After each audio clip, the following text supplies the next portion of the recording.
j'avais effectivement pas compris. Ouais, c'est bon, c'est vrai. Et salut à tous, j'espère que ça marche bien. Normalement, on est bon sur les micros, on est bon sur tout. Ce soir, je vous accueille dans Crash Test encore avec des petites lunettes de soleil, tranquillement à l'ancienne. On va parler de sujets piquants, picanto ce soir, avec mes invités. On est déjà avec Zach, on va commencer les présentations direct. Moi, j'attaque direct Zach. Qui t'es? Présente-toi un petit peu pour ceux qui te connaissent pas, tout ça. Bien le bonsoir, je m'appelle Zach, je suis youtubeur. J'ai fini mes études il y a quelques mois, donc je viens de m'installer à Paris. Et sur ma chaîne, je fais du jeu vidéo, je fais aussi de temps en temps des vlogs et j'ai aussi un talk show qui s'appelle Zach en roue libre. T'es surtout streamer avec ton talk show, donc qui est sur le stream. Et c'est quoi Zach en roue libre? Qu'est-ce qui se passe? Zach en roue libre, c'est un talk show où j'ai des invités, et on fait une sorte de petite rétrospective de tout ce qu'ils font. Je leur demande également de temps en temps leur avis sur des choses d'actualité, on refait un petit peu leur parcours, les petites anecdotes piquantes. C'est assez sympa, si vous suivez le jeu vidéo, j'ai déjà eu des gens assez connus, j'ai déjà eu Sardoche qui est passé ici. Ouais. Avant-hier, j'avais eu Solari, j'ai déjà eu Gotaga, j'ai déjà eu du monde, j'ai déjà eu Bruce Gralet. Et c'est tous les vendredis Tous les vendredis, ouais. de 18h30 à 20h. Voilà, on fait la promotion toujours. J'ai oublié de vous le dire, évidemment, vous le savez, on est. J'ai une vague de bagarre.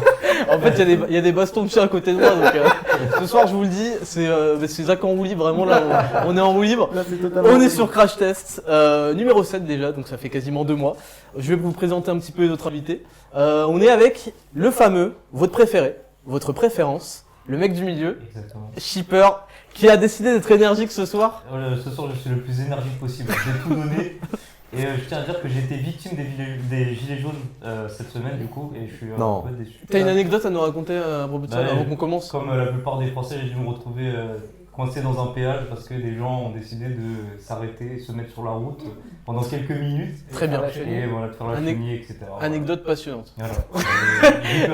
Et ce soir, bien sûr, on est avec le seul, avec l'unique, avec celui qui a sorti une vidéo il y a 3-4 jours sur les gilets jaunes, PDG d'Action. PDG d'Action, oui. En crocs d'hiver, parce qu'il fait froid. Donc je tiens quand même à faire la promotion, elles tiennent très chaud, elles coûtent que 2 € chez Action. Donc, 2 € chez Action, allez-y. ça c'est un bon plan quand on n'a plus rien à cause du gouvernement. On en parlera juste après. Valek, comment ça va? Ça va et toi? Bah très bien, écoute. Écoute, c'est super, merci de m'avoir invité encore cette fois. Ouais.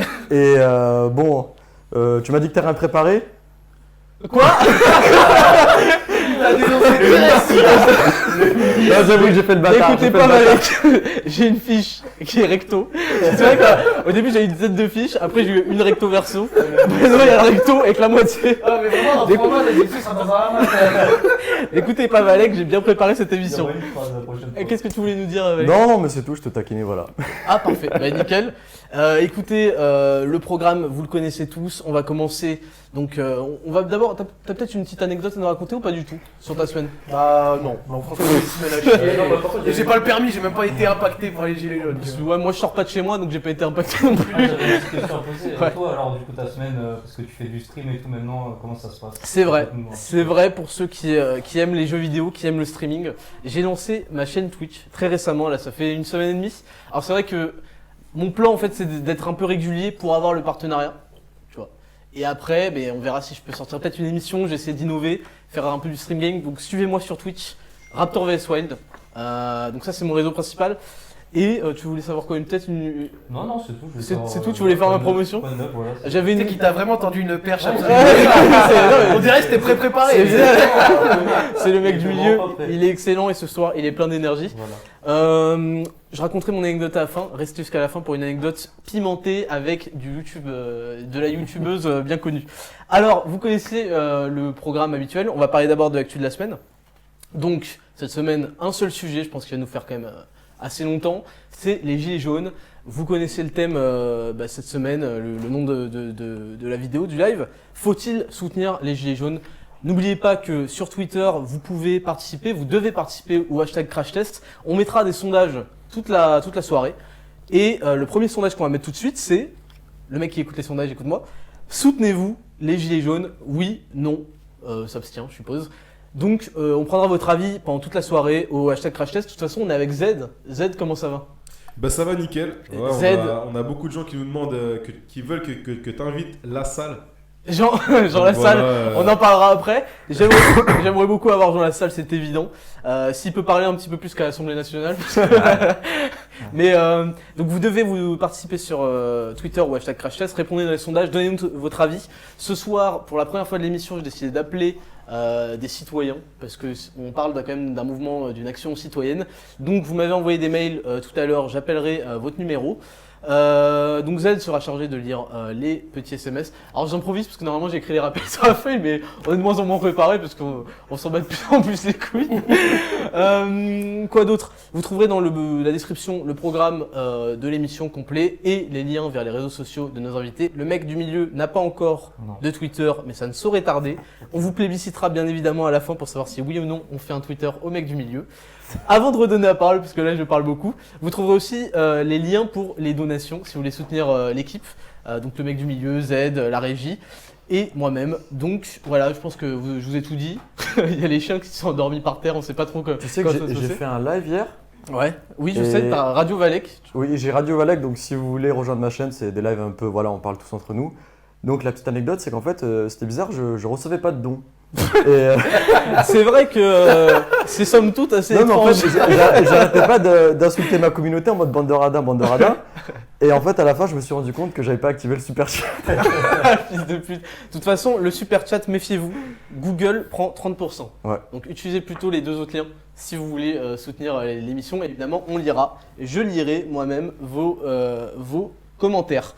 Donc, oui, Zad, tu veux nous dire quelque chose? Alors ouais, est-ce que le mec du milieu et l'invité, est-ce que vos deux micros sont activés? Ouais. Ils sont démutes vos micros, ça commence ou quoi? Ouais, nickel. Ok, nickel. Pourquoi, il y a un problème de son? Non, on fait juste des petits réglages. Ok, ça marche. Bon, bah, très bien. Bah écoutez, je pense que c'est tous un peu présenté.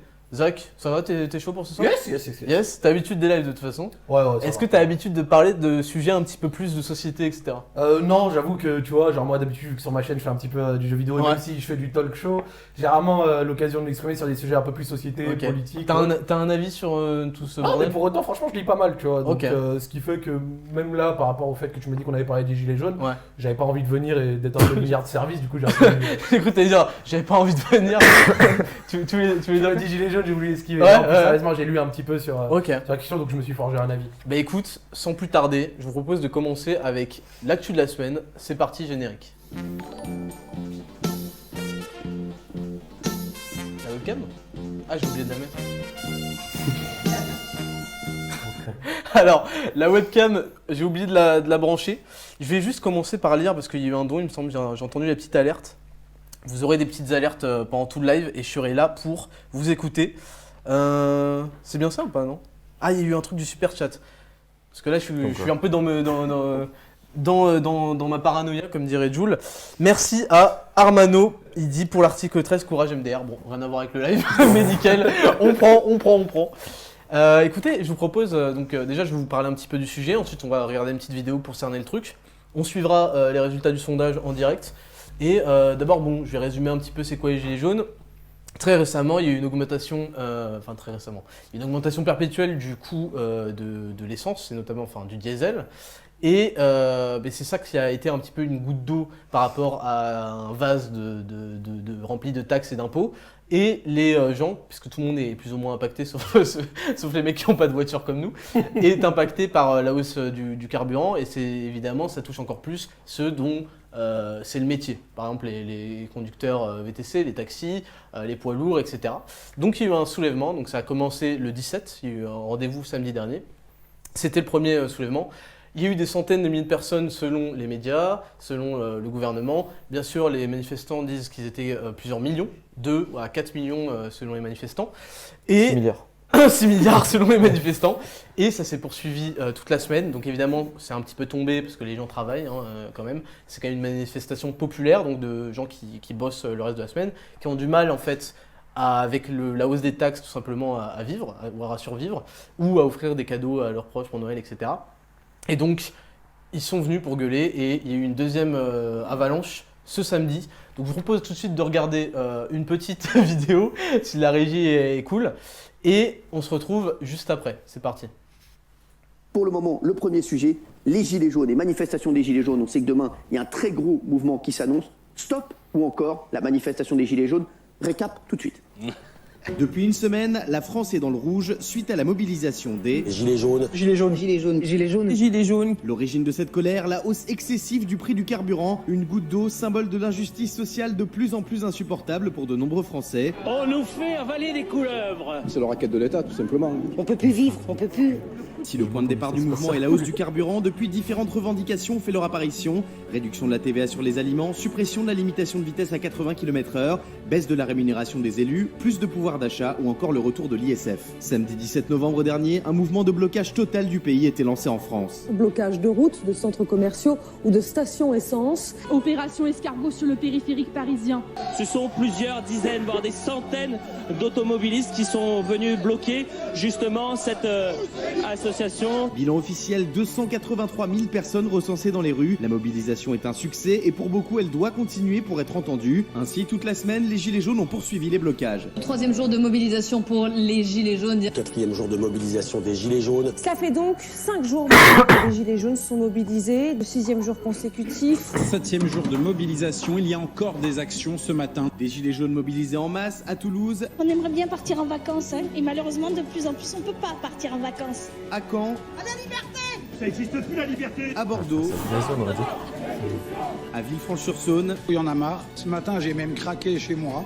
Et hier encore dans une grande partie du pays. Malgré la forte mobilisation de samedi, le mouvement a vu toute la semaine ses rangs se vider peu à peu. Dimanche, ils étaient 46 000 à continuer les blocages, lundi 27 000, mardi 10 660, 7 171 mercredi, 5 100 jeudi et 5 714 aujourd'hui. Des chiffres transmis par le ministère de l'Intérieur, seul organisme a compté officiellement les manifestations de cette mobilisation qui donne l'impression que le mouvement s'essouffle et ne convainc plus les Français. On a l'impression depuis ces derniers jours, moins de monde sur le terrain. Pourtant, les sondages disent le contraire et poussent les Gilets jaunes à continuer leur combat. 77% des Français se disent favorables au mouvement. Résultat, demain, les Gilets jaunes lancent officiellement un acte 2, un nouveau grand rassemblement, cette fois-ci concentré sur la capitale et organisé par Éric Drouet, ce chauffeur de 33 ans, déjà à l'origine des premiers blocages. Et c'est une fois encore via les réseaux sociaux qu'il a lancé cet appel à la mobilisation. Déjà 208 000 intéressés pour cette nouvelle manifestation qui devait avoir lieu place de la Concorde, une option qu'a refusé catégoriquement le gouvernement. Sur la place de la Concorde, on est en bord de Seine et traditionnellement, nous ne voulons pas de manifestation sur ce lieu-là. On interdit systématiquement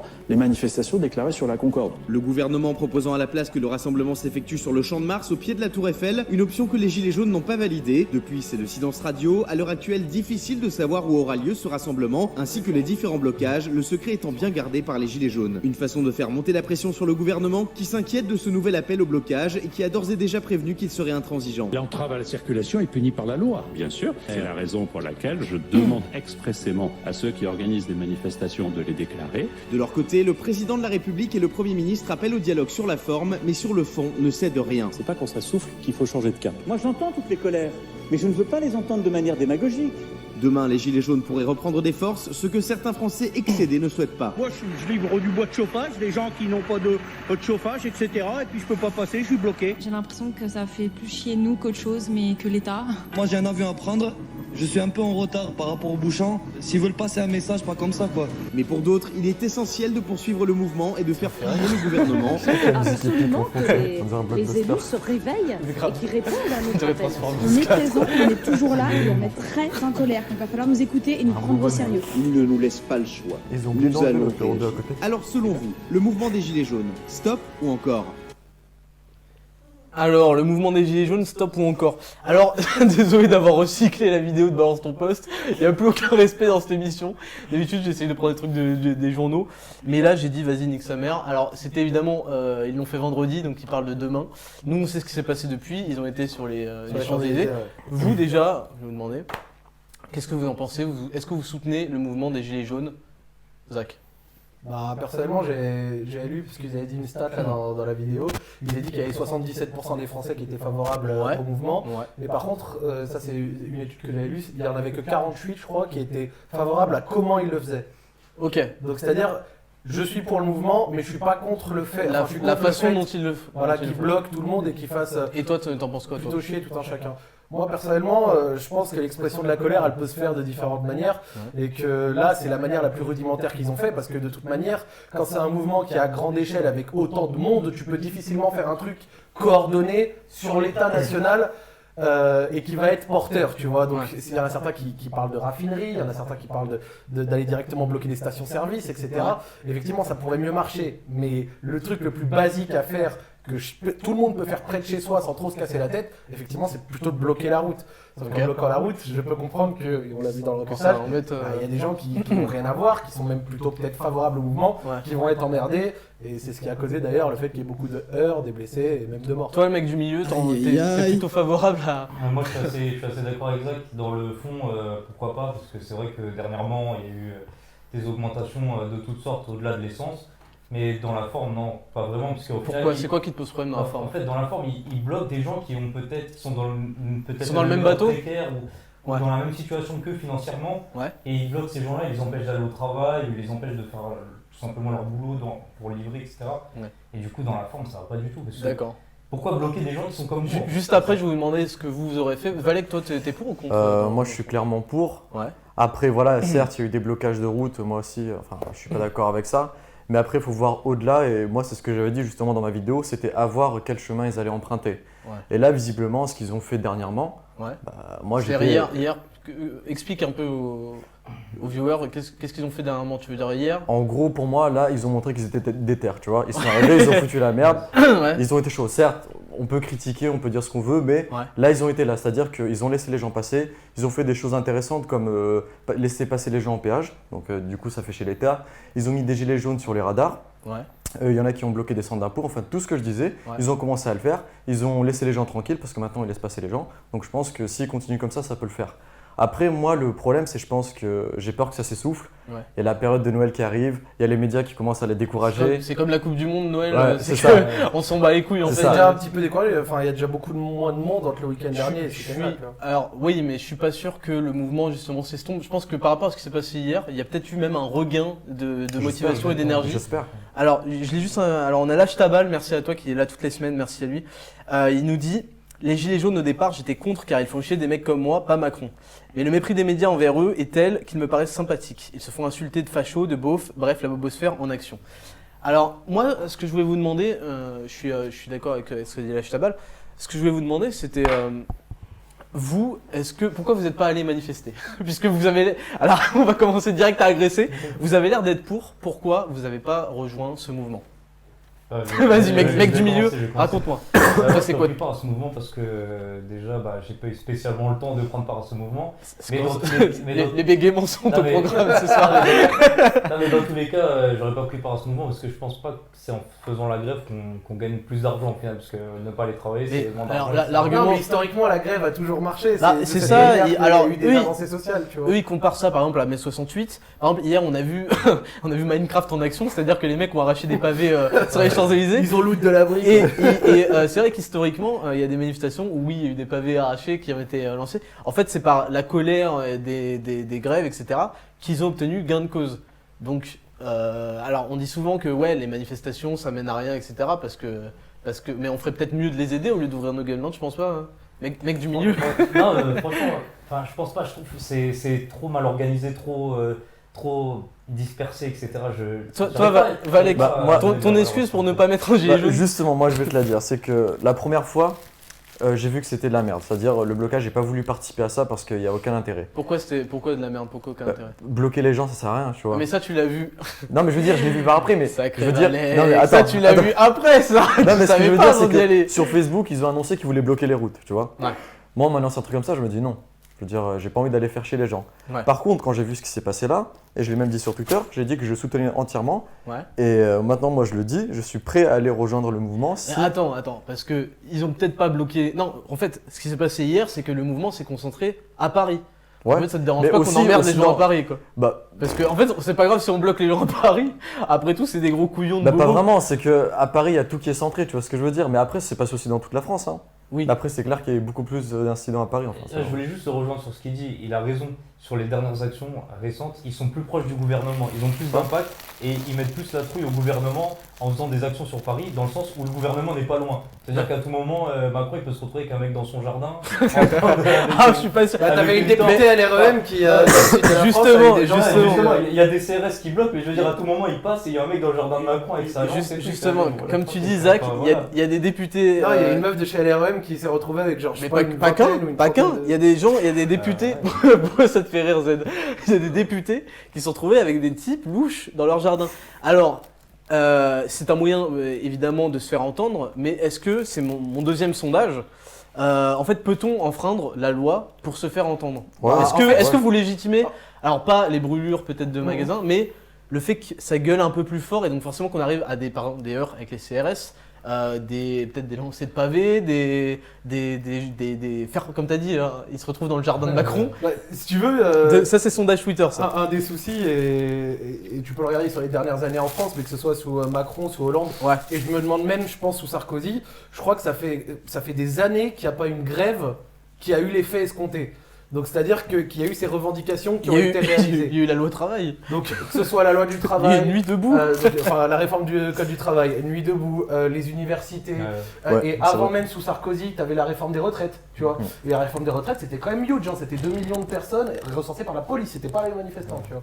Donc à l'heure actuelle, les grèves, on voit qu'en France, quel que soit le gouvernement, ça ne marche plus. Tout simplement parce que c'est la logique de si je cède là, qu'est-ce qui fait qu'à la prochaine grève, ils vont pas se dire il a cédé là, on va le refaire céder. Tu penses qu'il y a une réflexion comme ça de la part du gouvernement qui se dit que c'est la fin pour lui c'est totalement logique. Parce que le gouvernement se dit si je cède ici, qu'est-ce qui va faire qu'à la prochaine revendication qu'ils vont avoir, ils vont faire exactement pareil en s'attendant à ce que je cède de la même manière. Et c'est assez logique, c'est une logique humaine. C'est tiens, ils ont cédé avant, mais on fait pareil et on va réavoir nos revendications. Mais il ne s'agit pas de céder parce que ce qu'ils veulent au final, c'est qu'il y ait. Alors, mais du point de vue du gouvernement, ça revient à céder. Ouais, mais non, parce qu'ils demandent un référendum, donc ils demandent un vote. Donc ils demandent juste en fait l'application de la démocratie, non? Ah, mais ça je dis pas, tu vois. Je dis juste que du point de vue du gouvernement qui a placé à la base ces mesures-là, c'est-à-dire ce serait rétro-pédaler. Que de mettre un référendum en place. Mais rétro-pédaler, c'est pas genre tout simplement écouter les gens? C'est comme les développeurs. Je ne discute pas ce principe du fait d'écouter, tu vois. Je pense juste que c'est d'ailleurs pour ça que moi et à l'heure actuelle, c'est facile à dire parce que, mais je pense qu'il faudrait un autre moyen d'action que la simple grève dans la rue, tu vois. Parce que souvent c'est facile à dire et je sais que c'est la chose la plus facile à dire, mais je pense que le jour où ils trouveront un moyen efficace d'avoir des actions qui mèneront réellement à des vrais résultats, là ils se feront beaucoup plus écouter. Mais à l'heure actuelle, la grève c'est trop consensuel. Le problème, c'est qu'on leur dit, vous avez le droit d'être pas content. Et c'est tout en fait. C'est-à-dire tu peux montrer que t'es pas content, on t'écoute, mais c'est tout. Tu vois, mais non, parce que mardi prochain, là, il va y avoir des négociations avec Macron. Oui. Le problème de ce mouvement d'ailleurs, c'est que c'est ce qui fait aussi sa force. C'est qu'en fait, il est désorganisé. Il n'y a pas de chef, il n'y a pas de bannière, il n'y a rien. Il n'y a pas de syndicat. Du coup, en fait, avec qui Macron va négocier en fait? Il va pas les consulter. Il va pas se réunir et prendre au pif les 3 premiers de la Matif et faire avec Jacqueline je sais pas quoi et faire venir dans mon bureau, etc. Donc en fait comment ils vont ce qu'il va faire c'est qu'il va se réunir avec ses ministres, avec ses députés probablement parce que les députés sont quand même censés être les représentants les plus directs du peuple et ils vont décider à leur place, ils vont leur soumettre et tant que ça leur plaira pas ils vont continuer, non? Non mais on parlait du poids de ce mouvement là. Et vous trouvez vraiment que ce mouvement il a du poids? Parce que en fait, si vous vous mettez à la place du président, vous avez tout un pays à diriger et vous avez, c'est quoi? C'est 0,1% du pays qui se plaint. Comment vous voulez prendre ça? Qui est dans les rues, C'était quand même très soutenu. Attends, parce que imagine t'es président de la République. Bon, tu peux imaginer, hein, parce que c'est pas près d'arriver. Il y a, d'après les chiffres des manifestants, il y a 3 millions de mecs dans toute la France qui sortent en gueulant Macron démission. Tu te dis que s'il y en a 3 millions qui sont sortis, c'est comme l'engagement, si tu veux, quand tu mets, quand je dis suivez-moi sur Twitch, si tu veux, il y a 1% des mecs qui m'ont écouté qui vont le faire. Donc là, en fait, 3 millions, tu te dis, bon, il y a entre 5 et 10% d'actions parce que, donc tu te dis qu'il y en a le double, le triple, le quadruple.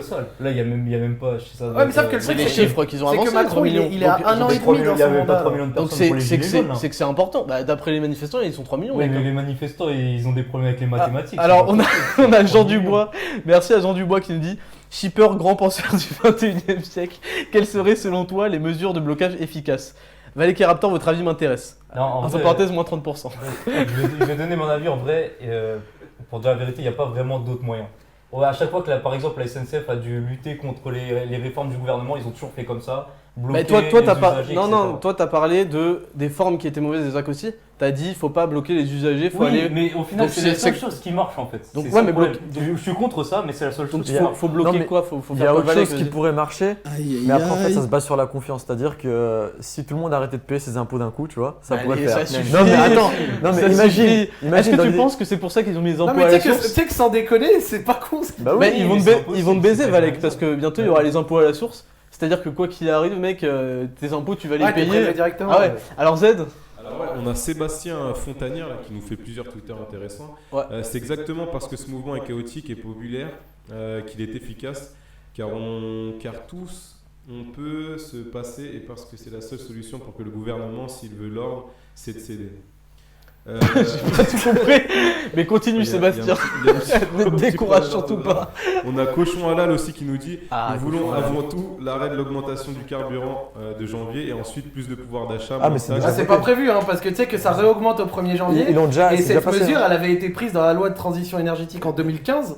Et d'ici 2022, ce sera 30 centimes sur le diesel et 15 centimes Au sur litre l'essence. Au litre Ouais.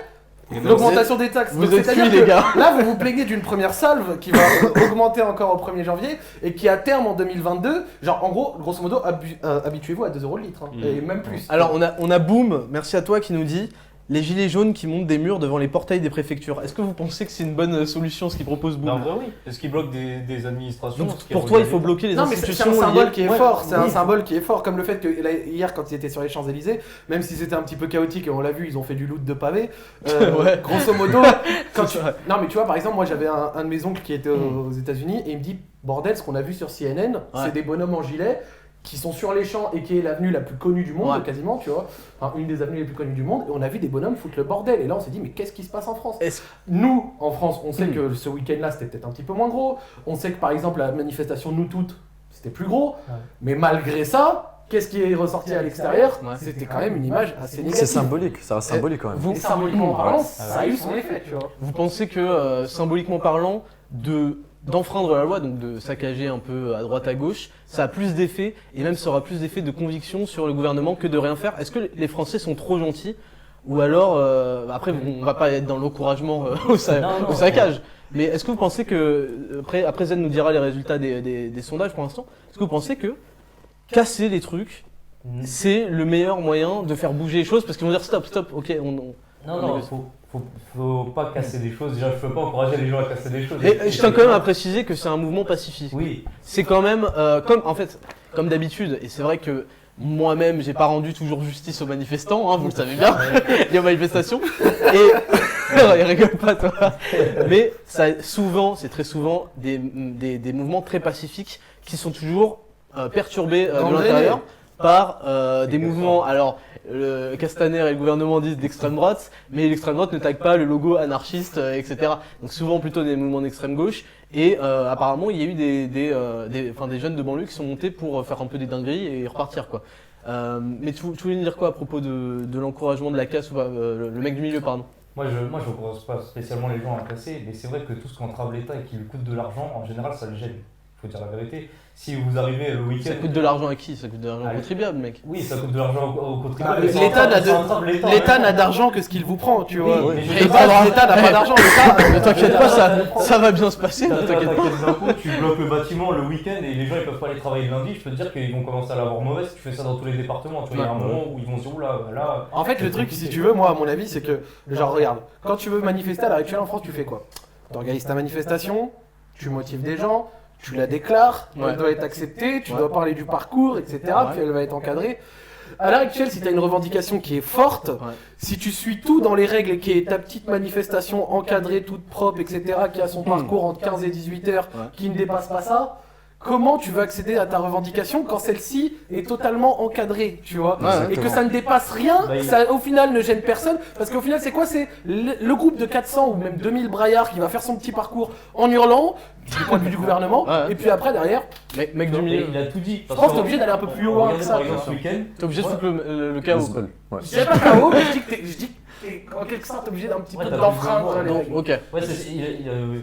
Justement, parce que vas-y, il y a énormément de tweets et justement pour les réponses du sondage, il y a 60% des gens qui pensent qu'il faut enfreindre la loi pour que les citoyens se fassent entendre. D'accord. Et regarde, il a tout dit dans le sens où il a parlé de nous toutes. Moi, j'ai entendu parler de nous toutes quand ils ont fait l'aparté en disant oui, aujourd'hui, il y a les gilets jaunes. Nous toutes, c'est le truc. Nous toutes. Quand la violence faite contre les femmes. Voilà, faut préciser un petit peu. C'est aussi important que ce qui s'est passé avec les gilets jaunes, mais je veux dire, comme les gilets jaunes, ils ont foutu le bordel sur les Champs-Élysées, ils ont eu beaucoup plus d'impact dans les médias que nous toutes. Du coup, ils faisaient un petit aparté sur nous toutes et on entendait plus parler des gilets jaunes. Ok, donc Valek, toi, t'en penses quoi un peu des violences? Est-ce que tu penses que malheureusement, c'est la méthode à employer pour se faire un peu plus entendre? Bien sûr. Comme disait Zach, c'est pas en faisant la petite manif comme ça que. Ah, mais pourquoi tu vas brûler Paul, tu vois? Il faut savoir quoi brûler. Non, mais déjà Paul. C'est pas blanc ou noir. Non, mais il faut brûler des poubelles ou il faut brûler Paul? Non, mais Paul, déjà on peut brûler vu les prix. Mais... le Paul des Champs-Élysées à 10 € le panini la canette. Il a pas volé. Encore 10 €. Non, mais en soi. Je veux dire, si, comme on le disait tout à l'heure, si on casse des choses qui concernent surtout le gouvernement, là, une fois de plus, je reparle des radars, des choses comme ça, là, ça peut avoir un impact. Bien sûr, tu vas pas aller casser ma Seat Ibiza, par exemple. Ah bah ça mec, tu l'as dit, c'est trop tard. Valek, il a dit, faut se faire entendre, les gars. Montrez que vous êtes déter, la Seat qui a pas d'airbag au siège passager, profitez-en. Si on peut la faire rembourser, nous, on est heureux. Non mais quand même, moi, ce que je veux dire, c'est que oui, le mouvement est quand même pacifiste. En majorité, ils ont toujours, d'ailleurs, ils ont dénoncé, ce qui est assez rare d'ailleurs, ils ont dénoncé les casseurs. Ce qui est forcément, ce à quoi on devait s'attendre, c'est qu'il y ait des casseurs évidemment parce que c'est désorganisé. D'habitude, quand, je le dis, hein, c'est pas des manifestations déclarées, c'est des manifestations sauvages. D'ailleurs, c'est puni par la loi. Oui. Bon, après, on va pas. Normalement, quand on déclare une manifestation, etc., on est encadré par un service d'ordre, il me semble, dans les manifestations, qui est en charge de dégager les casseurs. Moi, je n'ai jamais compris, je sais pas ce que vous en pensez, je n'ai jamais compris pourquoi les types qui se plaignent après, ouais, mais on a été parasités par les black box, je sais pas quoi, pourquoi ils ne leur pètent pas la gueule? Parce que c'est dit. Mais non, il y a 10 mecs cagoulés qui viennent niquer le truc de 2000 types qui se sont réveillés ce matin, qui ont vraiment des. Non, mais ça j'entends, mais c'est difficile quand t'es dans un cortège et que t'as quelques dizaines de bonhommes comme ça, comme tu dis, Black Bloc, des mecs cagoulés qui viennent foutre la merde. C'est difficile quand toi t'es peut-être tout seul. Mais ils sont 2000 à crier. C'est difficile de tourner vers les inconnus autour de toi et dire alors on se connaît pas, on va leur péter la gueule. Et surtout pour la plupart, c'est des gens qui ont jamais manifesté. Et je suis pas d'accord, mec, c'est ce qu'ils font. Ils font quand ils voient les voitures qui commencent à rouler sur les gens. Ils se mettent à 40 en pétant les vitres, non? Donc c'est qu'ils sont capables de se réunir pour casser la gueule à des mecs. Parce que d'un côté... Bah oui, c'est pas faux. Ouais, parce que d'un côté, t'as le mec qui force le barrage de gilets jaunes et qui écrase 2-3 personnes. Donc là, il le saute sur la voiture pour le défoncer. Et d'un autre, il touche pas l'intégrité physique des gens. Et d'un autre, non mais c'est même pas ça. C'est d'un autre, t'as un mec qui jette des pavés sur les CRS. Et d'un petit côté, le mec dans sa tête, il se dit ouais, mais ça donne un peu plus d'impact à mon mouvement. Moi, j'ai rien fait, mais lui, il jette des pavés. Ah ouais, tu penses qu'ils sont complaisants, mais ils condamnent en ce cas. Bien sûr. Tu vois le mec à côté qui ça donne de l'impact à ton mouvement. Et tu sais que moi, je disais quelqu'un qui disait pour qu'un mouvement soit populaire et adhère, enfin, qui est la majeure partie de la population qui adhère, faut qu'il ait des actes sympathiques. Quand je dis sympathique, c'est symbolique et qui entraîne la sympathie du grand public. Comme par exemple à Montpellier, où les gilets jaunes ont laissé passer la manifestation Nous Toutes en les applaudissant. C'est peut-être con, mais auprès du plus grand nombre des gens qui vont voir ça, ils vont se dire tiens, c'est sympathique. D'autres actions qui avaient été faites, c'est les gens qui avaient enlevé les barrières au péage, tu vois, des trucs comme ça. Alors bien sûr, il y a Jean Gratter qui va se dire j'ai gagné 30 je suis content. Mais grosso modo, c'est ce genre de petites choses sympathiques qui font que ça va rencontrer l'adhésion du plus grand nombre. De toute façon, enfin, pour moi, il faut qu'il y ait de la casse. Je veux dire, il y a non mais c'est clair. C'est clair. Moi je pense qu'il faut qu'il y ait tout qui soit niqué. Forcément. Valek, je tiens à monétiser ce live, alors calme-toi. J'ai 40 balles à tirer de ce live. Alors détends-toi. Non mais t'imagines, je veux dire, s'il n'y a pas de casse, il n'y aura aucun impact. Forcément, il y aura de la casse. À chaque fois que les choses ont changé, c'est qu'il y a eu de la casse, tu vois. Bah peut-être pas. Moi, mec, je te jure que le jour où tout le monde ferme sa gueule. Franchement, j'ai mis le truc là dans ma tête, rigole pas toi. Le jour où t'as une manifestation ils mettent 200 000 mecs dans la rue, c'est par surprise, ils mettent leurs gilets jaunes. T'as le silence et ils marchent. Mais en fait, tu fais quoi? C'est là où tu te chies dessus. Alors que si t'entends des mecs faire ouais, tu sais, bruit des poubelles, tu fais ouais, c'est bon, on va les terminer avec les CRS. Ils donnent une occasion aux CRS de les boomer, en fait. Surtout si tu vois une bande de chauves bobos là, parisiens là, qui non, défilent, mais ça. Imagine, mec, tu vois des gens silencieux qui marchent avec des pancartes sans un bruit et qui se dirigent vers l'Élysée. Tu peux pas coordonner un aussi gros. Mais bien sûr que si. Ah, ici, t'es parti dans un délire. Mec, mais ils sont un roi du silence. Mais bien sûr que si, mec. Ton appli, fais ta manif. Mais mec, en fait, je vais te dire le problème. Aujourd'hui, pour organiser une manifestation, bon, tu dois déclarer et tout. Là, si tu veux le faire à la sauvage, tu te fais baiser. Et en fait, ce qu'ils font, c'est qu'au dernier moment, ils disent l'endroit, etc. Et le problème, c'est la preuve que finalement, il y a quelques chefs. Il y a par-ci par-là des chefs qui donnent les instructions. Oui, sur les pages Facebook, des conneries comme ça. Oui, donc c'est la preuve qu'il y a quand même des têtes, tu vois. Parce qu'en fait, ils disent qu'en n'ayant pas de chef, déjà, ils peuvent pas subir des accusations de « ouais, vous êtes porté par tel parti, par tel syndicat ». Mais il y a quelques chefs quand même. Pourquoi ces mecs-là n'organisent pas un truc silencieux? Ils peuvent. En fait, si je vais vous donner la réponse, c'est qu'ils ne peuvent pas. Parce que sur Facebook, c'est complètement con de s'organiser sur Facebook quand tu veux faire un truc surprise parce que tous les renseignements sont là-dessus. Et en fait, tu vas pas réunir 200 000 personnes sur Telegram. Hein. Mais mec, il n'y a plus aucun moyen aujourd'hui en fait de communiquer sans être pisté, sans être baisé. On peut pas organiser de petites. Moi en fait, je rêve d'un truc surprise, mec. je suis un baiser dans ma tête. C'est leur partie là. Je rêve d'un truc surprise. Où tu sais, tout le monde marche. En fait, mec, je vais t'expliquer. Les manifestants ou les mecs en gilet jaune, ils se font bloquer directement par SRS, ils ne peuvent pas aller à tel endroit, à tel endroit. Si ils s'étaient organisés en secret, et pour ça, il faut des chefs. Donc moi, je trouve ça. Moi, je pense que les hommes ont besoin d'être guidés toujours. Il faut un chef. Il faut des chefs. Et en fait, imagine, les mecs marchent comme des citoyens en fait. Et on ne saura pas. Et des touristes, ils vont se rassembler d'un coup devant l'Élysée. Et tac, ils sortent de leur cartable à gilet jaune. Et là, mec, t'es un effet surprise de fils de pute. Ouais, et aujourd'hui, on ne peut pas faire ça. Pourquoi? Mais après parce quoi que, hein? Et après quoi? Mais c'est terminé, mec. Les CRS, t'es devant l'Élysée, mec. Ouais, mais après, ils font quoi? Je veux dire, ils attendent devant l'Élysée. Après, ils font. Après, ils se taisent. Ils rentrent dans le jardin ou Après, ils se taisent, mec. Alors, il y avait une des revendications qui fait partie des revendications finales. Après, on en reparlera des revendications initiales, donc le pouvoir d'achat, blabla. Revendication finale, c'est dissolution de l'Assemblée et référendum. Alors, dissolution de l'Assemblée, en gros, c'est pour en fait être mieux représenté au sein de l'Assemblée nationale, donc réorganiser. Oui, faire une nouvelle législative. Voilà. Donc, en fait, est-ce que vous pensez pas que c'est après, je vais lire des noms. Vous pensez pas que c'est en fait antidémocratique? C'est pas un peu les rageux des présidentielles qui en fait, comme aux États-Unis, les gens, les anti-Trump qui n'acceptent pas. Oui, mais c'est comme ceux qui demandent un nouveau référendum du Brexit. Vous êtes pour, nouveau sondage, vous êtes pour ou contre l'organisation des nouvelles élections présidentielles, voilà. Macron fait bon, on vous a écouté, dans 2 mois, on refait les élections présidentielles. Est-ce que vous trouvez ça normal? Non, mais le truc, c'est qu'à ce niveau-là, il faudrait peut-être comme. Alors, désolé si j'ai une bêtise, mais il faudrait peut-être des midterms comme aux États-Unis, où à mi-mandat, t'as une sorte de nouvelle élection.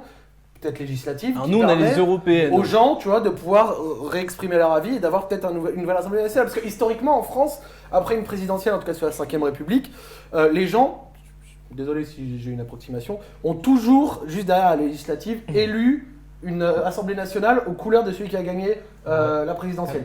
Avec la logique de si on lui donne l'assemblée nationale, il aura les mains libres pour pouvoir appliquer son programme, alors que s'il n'a pas les mains libres pour le faire, et ben derrière il y aura l'excuse de j'ai pas pu faire ce que je voulais, on m'a empêché. Ouais. Alors que si peut-être tu avais comme aux États-Unis ou alors peut-être ailleurs des élections peut-être mi-mandat pour pouvoir permettre de revalider ça. Alors à ce moment-là, ils auraient leurs revendications. Vas-y mec, moi ce que je voulais dire, c'est que si on fait un truc comme ça en France, on va avoir un problème. Parce que je me suis aperçu de quelque chose, avec les années passantes, qu'en fait, à chaque fois qu'il y a un président élu, quand il commence à faire quelque chose qui déplaît au peuple, bizarrement plus personne n'a voté pour lui. Donc si on commence à faire des trucs mi-mandat, on va s'apercevoir qu'en fait... Mais parce que les Français sont... Et on fait tourner les Français, mec. Ils changent d'avis, à droite, à gauche, ils votent, ils font « oh non, ta gueule », tu vois, à un moment... Parce que moi, je suis sûr que la plupart des gilets jaunes, ils ont voté Macron. Moi, mec, alors, après la parole, t'as Maxime, merci à lui, qui nous dit « Est-ce que c'est légitime de remettre tout sur le dos du gouvernement? Les Français savent-ils ce qu'ils veulent? C'est pas la dictature non plus. » Mec, moi, je vais vous le dire, je suis pour que les Français, alors je suis désolé, ça va paraître horrible ce que je vais dire, prennent en fait, paient leurs responsabilités. Ils ont élu Macron à je sais pas combien de pourcentage, 5 ans. 5 ans. Je veux pas entendre un bruit en fait, je ne veux pas entendre un bruit. Franchement, ça va être horrible, mais à un moment en fait. Dans ce cas-là, si tu veux il faudrait que ce soit dans les limites du programme qu'il a défini. Mais c'est dans son programme. C'est dans son programme. Vous aviez qu'à lire. Et en plus, ça a été même. Moi, je veux la loi de transition énergétique, c'était en 2015, gros. Moi, je veux poser une question. Attends, Valek, je veux que chaque gilet jaune qui a voté Macron dans ma boîte postale demain soir, je veux leur carte d'électeur parce que c'est inadmissible ce que vous avez fait. Vous avez voté et vous avez retourné votre veste le lendemain. Vous auriez dû vous renseigner Je avant. suis pas d'accord. Est-ce que tu peux leur en vouloir? Je veux dire par là. Bien sûr, mec, vous avez qu'à vous renseigner. Mais c'est facile à dire. Tu vois. Oui, mais il y en a Mais qui. pour le gilet C'est jaune, facile à dire, mec. Attends, Attends, on est en démocratie, vous avez le droit de vote. On devrait gagner le droit de vote en fait. Vous nous Ouais, faites mais tu sais dire très bien que les gens sont manipulés à coup de propagande extérieure. Il y en a qui ont pas peut-être, je vais pas dire l'intelligence, ça se fait pas, ou les capacités, le temps, tout ce que tu veux. Et bah alors, on fait quoi de la démocratie, mec? Bah peut-être un. On y arrive. On fait quoi? Non, mais il y a déjà des vidéos qui ont montré plusieurs fois que le mode à l'heure actuelle de démocratie de système de vote français est un des pires. Tu vois. Mais moi, j'en veux pas aux manutentionnaires de 45 piges qui a pas le temps de se renseigner. Mais c'est pas le cas. C'est pas les manutentionnaires qui ont voté Macron. C'était un exemple. Mais on va Et au final, s'il a eu 56%, il y a eu du manutentionnaire dedans. Ouais. Tu vois. Et lui, je leur veux pas de s'être fait berner. Mais comment tu veux nous emmener à ta France on choisit les gens qui votent, c'est ça? Non, c'est juste que moi alors vous connaissez mes positions sur la démocratie et sur le droit de vote universel, le suffrage universel. Moi, je me suis déjà exprimé là-dessus. Je pense qu'il n'est pas judicieux à l'heure actuelle. Je pense même que le suffrage à 2 tours, on en parlera juste après, n'est pas judicieux. Je vous propose d'en parler juste après. On va d'abord demander à Z de lire les tweets, après je lirai les dons. T'oublies aussi qu'il y a 20% des Français qui ont voté pour Macron. Oui, non, mais si tu fais le truc. Non, mais de toute façon, on va en parler juste après du deuxième tour. Mais vas-y, Z. Justement, dans le sondage, donc êtes-vous pour ou contre de nouvelles élections présidentielles? Il y a 54% qui sont pour. Donc c'est assez mitigé. Mais ce sera les mêmes résultats, putain de merde. Ce sera les mêmes résultats. Vous allez voir, à la fin des 5 ans, Macron il va être réélu pour un deuxième mandat. Ça, vous pouvez noter, c'est le mec du milieu. Alors juste, je vais te donner la jurisprudence Sarkozy. Est-ce que tu... La jurisprudence Sarkozy, c'est laquelle? Il a fait 2007-2012. Et il a porté une des lois les plus impopulaires de tous les quinquennats réunis. Sur le RSI Bah non, c'était la réforme des retraites. La réforme des retraites, c'est le premier à avoir haussé de 60 à 62-65, tu vois. Ouais. Et celle-ci, elle avait vraiment ramené énormément de monde en manifestation, vraiment ça se comptait, tu vois. Et malgré ça, donc malgré des réformes impopulaires, une crise, un bonhomme qui a liquidé une partie du stock d'or de France pour pouvoir supporter la... Ça suffit, on va avoir des problèmes. À la fin, non, mais alors qu'on pensait qu'il allait se prendre les déculottés, à la fin, au niveau de la... Comment ça s'appelle, l'élection face à Hollande, il y a eu une sorte de regain de popularité, et au final, Hollande avait gagné qu'à 52-48. Donc il y avait quand même une partie des Français qui ont, en grosso modo, passé l'éponge sur une partie des trucs impopulaires qu'il a fait, et qui étaient prêts à repartir avec lui. Et pour toi, ça en dit long sur quoi? Sur la démocratie ou sur le système électoral?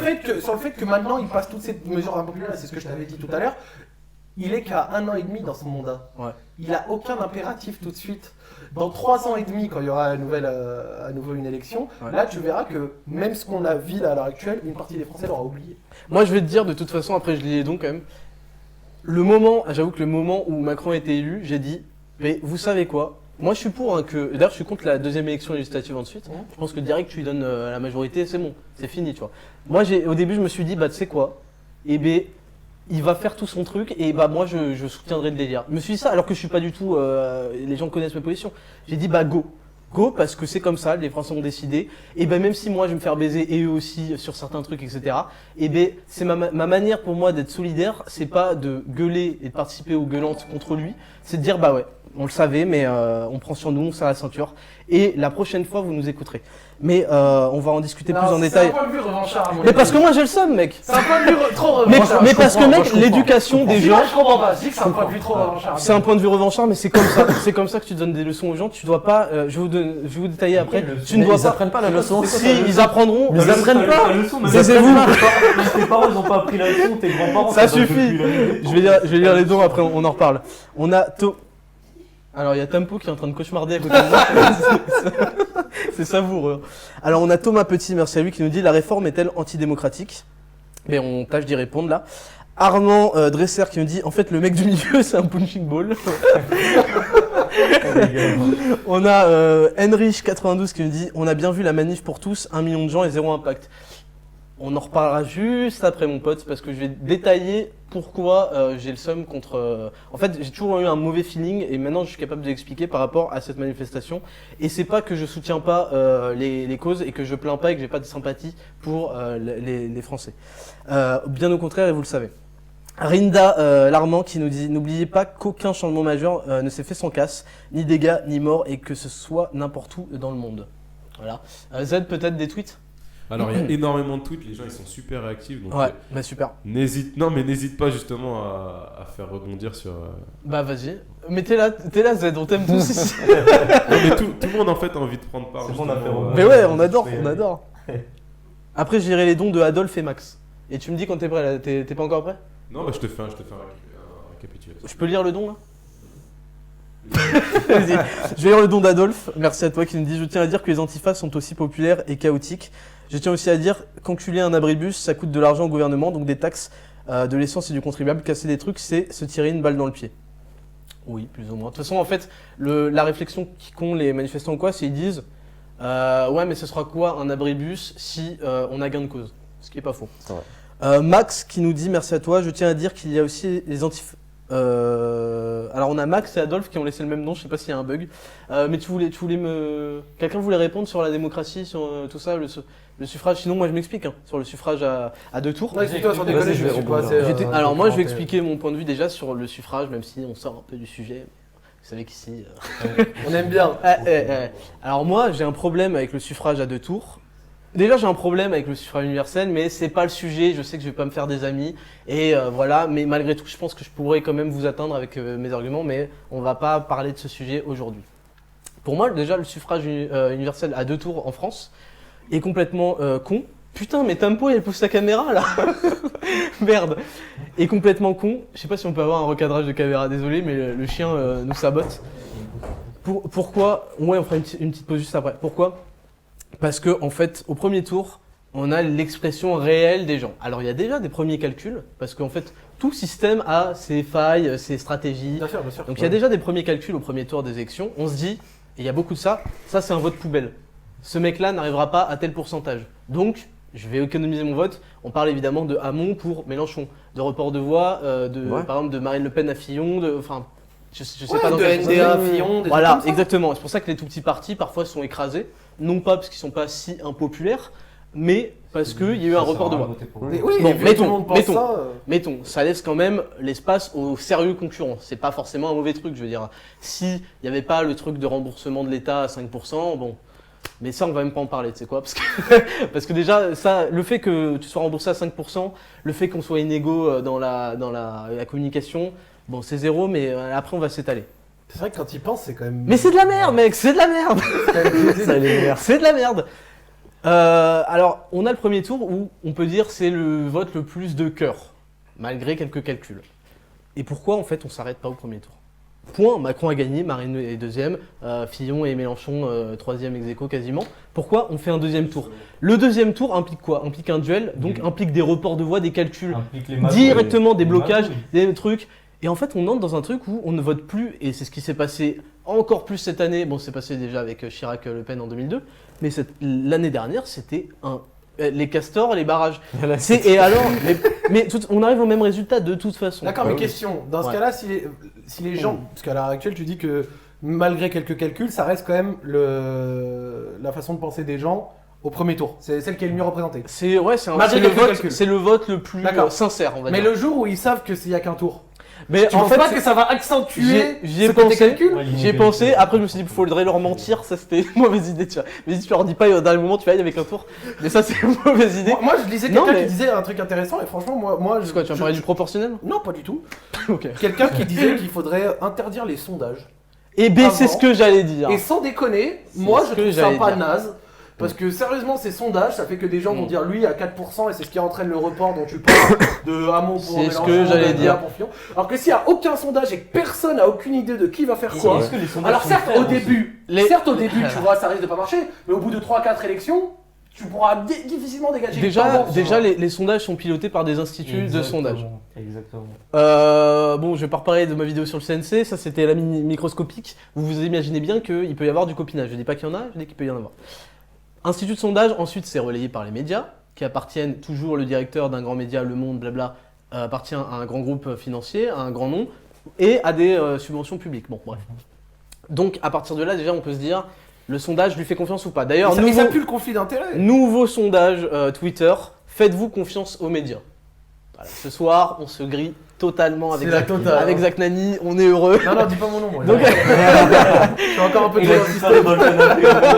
Là, il est dans le coussin. Je suis frère. blanc là. Ouais, Z. Alors ouais, il y a Sengokil sur Twitter qui nous dit énormément de gens qui ont voté Macron ont fait ça simplement pour ne pas élire Le Pen. Oui, mais c'est c'est ce qu'on ça. disait, c'est évident. Donc Non, en faut fait, arrêter de dire ça. actuellement. Si, c'est évident. Mais au premier tour, il est. Mais il était si, rentré. comment tu parles Oui, mais on dit pas que c'est un mec qui n'aurait pas été élu. On dit qu'il y a quand même une grosse partie. Oui, et c'est ce après. qu'il dit. Et c'est ce qu'il dit dans sa Je vidéo dis Malika Le Pen, femme de gauche. Et on fait les castors barrage anti-FN contre les Non, je suis castors d'accord. barrage. Et tu trouves pas D'accord, ça. mais au premier tour, il était premier. Tu sais, il y a- Ouais, mais Non, il mais- était- non, mais nickel. Il était nickel, premier élu. parce que Élu. pour moi le système de vote en soi il est en défaut. Ce que je veux dire par là c'est que ça se trouve c'est même pas Macron qui aurait dû être élu. Pourquoi? Parce qu'il y a un mec il avait fait une vidéo intéressante, il disait que faudrait faire un vote avec des préférences, tu vois. C'est-à-dire que tu Ouais, classes. je l'ai vu. Ah, je l'ai un vu. top Non, mais 5 oui, genre Tu de- prends ouais, les 10, c'est mais ça. après ce truc-là, il y aurait 14 tours. Ça serait imbuvable. Ouais, non mais tu peux aussi régler ça par un... Mais on n'est pas là pour régler le problème, vraiment, je voulais juste décaler. Tu peux régler ça par un proportionnel. Et le premier tour, là-dedans, est super pour un proportionnel. Tu vois les préférences et on interdit les sondages, en fait c'est déjà le cas. Hein. Je précise, c'est déjà le cas, l'interdiction des sondages, c'est juste que c'est... Je sais pas, je sais plus combien de semaines avant les élections officielles. Il me semble, il y a une interdiction des sondages, etc. Les médias doivent ne plus s'en mêler. Bon, ils le respectent. Mais jusqu'à la veille, plus ou moins. tu vois l'évolution. Mais oui, parce qu'ils ne respectent pas quoi. Tu vois chaque fois la courbe. Mec, Je si me on rappelle, interdit les avant le sondages. premier tour, tu voyais Macron 24, 18. T'interdis les Tu voyais sondages. Fillon remonter un petit peu, Mélenchon Attends, remonter un attends, petit Tu peu. voyais même les mecs les plus convaincants pendant les meetings à la télé. Non mais tout, t'interdis oui, les grands quel- médias quel- de faire des sondages 6 mois, 1 an avant les élections. T'as un vote de cœur et partisan réellement. Ouais. Et là-dessus déjà ça te donne une meilleure En information plus, c'est sur, vrai qu'avant sur la 2012, démocratie. Avant merde. 2012, tout le monde attendait Mélenchon grave haut. Et à 2012, au final, il avait fait un score beaucoup largement en deçà de ce qui était. Non mais parce qu'il a fait des sondages sur le 15-18 mec, faut pas... Mais moi je trouve que ça représenterait beaucoup plus la démocratie. Je veux dire, je suis pas le mec le plus fervent défenseur de la démocratie, mais je suis désolé, quand je la défends, je donne des solutions qui, pour moi, le deuxième tour est l'arnaque totale du truc. Moi je vous propose de se retrouver juste après la pub, on attend vos sondages, vos réponses, vos tweets, on lira tous les dons, on fait une petite pause et on reprend parce que là je sens qu'il y a de l'énergie. À tout de suite. A tout de suite.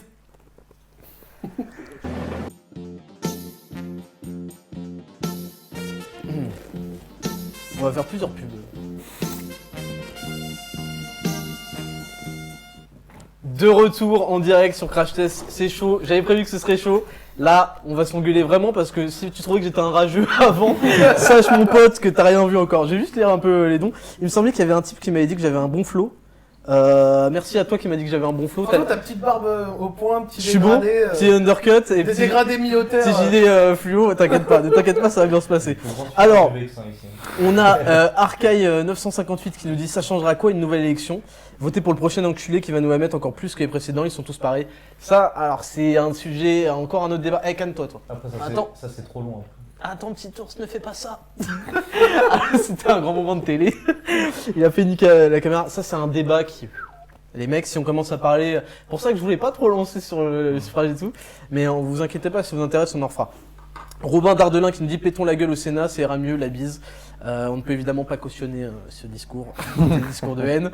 Et je crois que c'est tout Z. Est-ce que tu peux nous lire un peu des tweets? Alors, le coq alarmiste qui nous dit merveilleux de voir ce soir dans Crash Test un Raptor passionné comme jadis quand il revient enfin sur ses sujets de prédilection. Eh ben mec, c'est ça mec, c'est que je l'ai vrai que t'es attendu. passionné, hein. Je l'ai attendu, mais oui mec, parce que j'ai le seum. Quand j'ai le seum, je suis bon. Petit tour, ça va? T'es en live? Il tente un suicide en direct. D'autres tweets à nous lire, Z? Il y a énormément de trucs, donc il faudrait, ça sert à rien de théoriser sur des choses qui ne sont absolument pas possibles d'être mises en pratique. C'est des idéologismes, le réel c'est pas ça. De quoi il nous parle? Détaille ton tweet. C'est intéressant ce qu'il dit. Dans ce cas-là, que- pour lui, c'est quoi à son avis ce qui n'est pas de l'idéologie? Alors c'est de quoi il Anton nous parle sur Twitter, il nous a mis énormément de tweets, je peux pas Qui tout résumer. Anton sur Anton, Twitter, ok. il nous dit en fait juste le fait de il faudrait à chaque fois. Donc, Oui, il y a Mais il y a quand Carfaucon. je dis il faudrait, c'est qu'on en parle. Si on en d'abord parle, mettez-moi tyran de France et ensuite tu verras que ce sera du réel. Mais Il faut bien parler des choses, c'est sûr qu'on. Non, mais je comprends, il veut parler du côté Yaka Faucon, mais sauf que. Oui, oui. Éc- Écoutez, on va juste relancer sur... on va revenir aux exigences initiales du mouvement. Alors à la régie, ça t'a enlevé Google tout à l'heure, mais tu pourras le remettre. Les exigences initiales du mouvement, je ne sais pas si vous les connaissez, c'était le retour de l'ISF, donc l'impôt sur la fortune. La baisse évidemment de la taxe sur le carburant. Il y avait quoi d'autre? Il y avait plus de pouvoir d'achat, voilà, c'est une demande. Alors la suppression de la limite de vitesse à 80 km/h, peut-être qu'on peut en reparler. C'est pas forcément du troll. Alors je sens que Tempo va faire une dinguerie là, donc si vous pouvez l'attraper comme il faut. Déjà, il y en a une cinquième, je l'ai oubliée, peut-être qu'on peut me la rappeler sur Twitter ou quoi. Vous pensez quoi de ces trucs dont je rappelle rétablissement de l'ISF, l'impôt sur la fortune, remise des limitations de vitesse de 80 à 90. Qu'est-ce que j'ai dit avant? Pour voir si vous suivez. Retour à 90. Rétablissement du ISF, plus de pouvoir d'achat d'achat. et diminution de la taxe éco. Qu'est-ce que vous en pensez déjà de ça? Moi par exemple, retour de l'ISF, je suis pas spécialement pour. Ouais, pourquoi? Alors je sais que l'ISF, moi personnellement, il y avait une chaîne que je suivais énormément et qui a fait une grande vidéo à propos de ça. C'est une chaîne de quelqu'un qui est plutôt partisan UPR. Ça s'appelle Trouble Fait. Je connais, ouais. Et il a fait une vidéo absolument excellente, c'est une masterclass de 40 minutes où il te parle de la suppression de l'ISF, de la ses effets positifs et négatifs. De ses effets, etc. Et en gros, si tu veux, dans l'interview de Macron avec Plenel et... augmentation du SMIC. Augmentation du SMIC.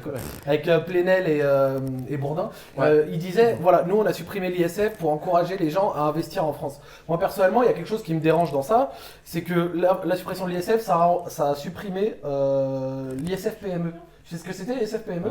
C'était que quand tu étais assez riche et que tu étais assujetti à l'ISF, et ben tu pouvais investir une partie de ton argent dans une petite entreprise et ça représentait plusieurs millions par an, mais je crois même plusieurs dizaines de millions. En gros, au lieu de payer l'ISF, tu pouvais, c'était comme un crédit d'impôt comme pour les dons, et ben au lieu de payer l'ISF, tu avais une grosse partie de ton investissement qui était exonéré de tes impôts et qui te permettait d'investir dans des PME françaises directement.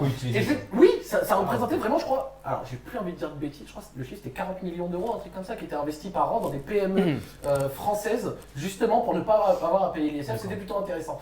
Et en gros, Macron, il y a un gros mensonge qu'il a dit dans cette interview, et c'est ce qui est dit dans la vidéo de Trouble Fait, donc je vais pas rendre ses mérites. Ce qu'il dit, c'est que nous on a enlevé l'ISF pour pouvoir permettre aux gens d'investir en France, oui, il disait que ça faisait fuir les riches, etc., machin. Et en soi, sur le papier, c'est pas faux. Le problème, c'est qu'il n'y a aucun, le mot en anglais c'est incentive, rien qui t'incite à le faire, voilà. Alors là, on a tous vu qu'on avait un BEP anglais disponible. Il a sorti incentive, j'ai fait ouf. En fait, c'est incitation. Il n'y a aucune incitation réelle à le faire, ce qui fait que le mec qui va pas payer l'ISF, t'as absolument aucune assurance qui va le remettre dans la thune française au lieu de l'épargner ou de le foutre en bourse ou autre. Donc t'as aucune incitation à le faire, alors qu'avant, tu pouvais avoir certaines choses qui te permettaient, pour ne pas payer l'ISF, de réellement être dans le réel. Alors que du coup, maintenant, ça a été transformé en impôt sur l'immobilier. Et dans l'interview, c'est là où il ment. Il dit, on va inciter les gens à faire de l'économie française, enfin à investir dans l'économie française, alors que maintenant, si tu veux jouir de ton argent sans contribuer à l'effort national, etc. Donc c'est-à-dire si tu veux avoir plusieurs yachts, plusieurs maisons, etc., c'est là qu'on va te faire payer. Sauf que quand tu mets ton ISF plus que sur l'immobilier, c'est à peu près là où c'est le plus facile de l'estimer. Mec du milieu sur l'ISF, toi t'es pour... Désolé, je me suis attardé sur la question. On va faire truc après truc. L'ISF, est-ce que t'es pour son rétablissement? Parce que bon, c'est quand même une longue histoire, l'ISF en France, ça a été supprimé par Macron. Moi j'avoue c'est compliqué. C'est vrai qu'en France, il y a un problème déjà majeur, c'est qu'on a tendance à diaboliser les riches en disant que les riches, c'est pas bien, c'est des sales riches, etc. C'est vrai, il y a une mentalité de haine contre la réussite. Je suis pas d'accord. En France, c'est vrai. Parce que 1 million de fois. Je vais t'expliquer pourquoi je suis d'accord. Parce que actuellement, le logiciel qui est emprunt sur la France, et pas que, c'est le logiciel socialo-marxiste, donc de lutte des classes. Donc les riches sont évidemment diabolisés. On parle des patrons, on parle de gens qui volent. Tu remarqueras qu'ils ne disent jamais de baisser les impôts sur les pauvres, mais d'augmenter la prise sur les riches. Il y a une vengeance, une volonté d'équité en fait. Les gens veulent, au-delà de tout jugement que je peux avoir sur le fait que ce soit équilibré ou pas, mais il y a beaucoup de gens en France qui veulent que quand t'es riche, tu te fais baiser 70%, de toute façon, il te reste 3 000 €, c'est déjà très bien, fils de pute. Et ça, c'est pas normal. Non, ça pour moi, c'est du poncif, tu vois. C'est du poncif qui est au même niveau que, tu vois, les Français n'aiment pas la réussite, tout ça, je suis pas spécialement d'accord. Toi, t'es pas d'accord? Non, toi, tu connais pas le chat Twitch. Non, alors, C'est un avis, je respecte exactement si tu penses le contraire. T'inquiète, on respecte tous ces avis. Tout le monde. moi j'ai remarqué que c'est un avis qui a été propagé surtout par une interview d'Hervé Renard qui avait vraiment beaucoup buzzé sur Facebook, etc. où il expliquait exactement ça. Il disait, ouais, en France, dès qu'on voit une Lamborghini, on dit, oh putain, comment il a fait pour l'avoir, alors que moi je suis allé à l'étranger, et à l'étranger il dit, ouais, j'aimerais bien travailler plus pour l'avoir. Alors que en France, à l'heure actuelle, j'ai pas le sentiment du tout qu'on déteste la réussite. Il y aurait pu avoir cette logique avec l'ISF en le traitant d'un peu confiscatoire. Mais à l'heure actuelle, moi quand je croise quelqu'un qui me dit j'aime pas la réussite. Ça vient d'où l'expression rend l'argent des abonnés? Zach, l'expression rend l'argent des abonnés, elle vient d'où si on n'aime pas la réussite? Ça suffit. Mais quand je dis aux gens, tu vas dire, ok, tu penses qu'en France on n'aime pas la réussite? Toi t'aimes pas la réussite? Non. Moi j'aime bien la réussite. Donc au final c'est tout le monde qui dit que personne n'aime la réussite. Mais au final, personne connaît quelqu'un qui a déjà eu la réussite. Mais c'est faux, bien sûr que je les connais tous, moi. J'ai une question à te poser. J'ai une question à te poser. Est-ce que tu parles de la réussite avec des gens de ta catégorie d'âge ou avec des gens plus âgés que toi? Parce que notre génération a tendance à justement féliciter la réussite comme, on va dire, le modèle américain où quand tu réussis, t'es bien vu, etc. Que la génération plus de nos parents, etc. D'accord, mais je te le dis, je trouve que ça change et que c'était peut-être vrai à un moment X, mais qu'à l'heure actuelle, ça l'est plus. Zach, je jette pas la pierre aux Français ou je sais pas qui est rage. Non, mais c'est pas ce que je dis. Ça s'explique par une condition sociale difficile. Donc forcément, il y a un sentiment d'injustice. Forcément, il y a une tension qui se crée. C'est naturel. Je dis pas que c'est des rageux. Il y a cette tension sociale. Personne n'a dit que c'était le seul pays. Non, mais oui. Personne n'a dit les Français. Mais parce que c'est lié au socialisme. Comme je te le dis. Tu vois ce que je veux dire, Valérie, ou pas? Attendez. Z, t'as des trucs. On a Monsieur Bart sur Twitter qui nous dit Raptor, que penses-tu d'un changement de régime, d'un turn vers une oligarchie ou un régime autoritaire comme en Russie pour redresser le pays? Alors l'oligarchie, ça n'a rien à voir avec le régime autoritaire et c'est déjà ce qui est en place. Voilà, c'est ce qui est en place. Le régime autoritaire, j'ai peur qu'on se dirige vers ça, qu'il soit centriste ou d'extrême, parce que en fait tôt ou tard, je pense que les Français, ça dépend, tu vois, il peut y avoir des réveils, mais je pense que les Français vont être de plus en plus impuissants. Ils vont être impuissants face les revendications n'aura plus de poids. Ils vont tenter des choses, ça ne va pas aboutir, et en fait ils vont être calmés par les CRS, par peut-être les militaires. Et en fait, j'ai l'impression, c'est comme le vivre ensemble qui va être imposé de force, je pense.